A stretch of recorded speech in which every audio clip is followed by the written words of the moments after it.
சமீப காலமாக ஆன்லைன் மோசடி அதிகமாயிட்டு இருக்கு. எந்த பக்கம் செய்தி திருப்பினாலும் 40,00,000 50,00,000 கோடி ரூபாய் வரை மோசடி செஞ்சுட்டாங்க.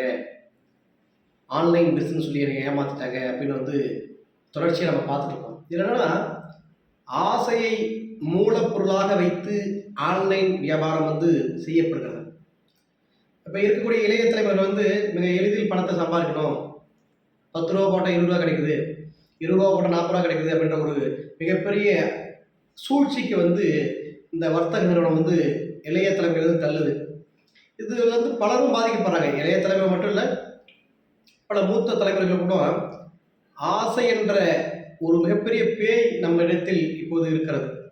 அதை மூலப்பொருளாக பயன்படுத்தி மிகப்பெரிய மோசடி நடக்கிறது. சைபர் கிரைம் நீங்க எங்க பார்த்தாலும் இன்னைக்கு ஒரு மிகப்பெரிய இன்னைக்கு நவீனமான உலகம் மாறிடுச்சு. எல்லாமே கைபேசி மூலமா இருக்கும்போது ஏமாற்றங்களும் அது வழியாவே வருது. அப்ப நம்ம கூடுதல் கவனமா இருக்கணும். உழைப்பு அதை நம்ப வேண்டும். அல்லது மிகவும் செக்யூராக இருக்கக்கூடிய, மிகவும் பாதுகாப்பாக இருக்கக்கூடிய அந்த தொழில் நம்ம செய்யலாம். ஆனா என்னதான் செஞ்சாலும் முகம் பார்க்காத ஒருவரை நம்பி நம்முடைய தகவலை தருவது என்பது எப்போதும் ஆபத்து.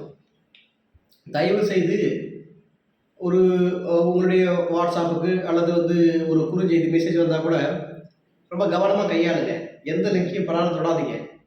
ஏன்னா இன்னைக்கு ஒரு ஒரு மோசமான ஒரு சூழலை நம்ம சந்திக்கக்கூடிய நிலைமை இருக்கிறது. அதனால எல்லாத்திலும் ஒரு கூடுதல் கவனம் தேவைப்படுகிறது. தயவு செய்து இந்த ஆன்லைன் மோசடி இதை பற்றின ஒரு விழிப்புணர்வாக நீங்க இருங்க. ஏன் அந்த அட்வைஸ் தரான்? ரூ. 10 போட ரூ. 20 அவன் ஏன் தரணும்? அவன்கிட்ட கேள்வி எழுப்புங்க.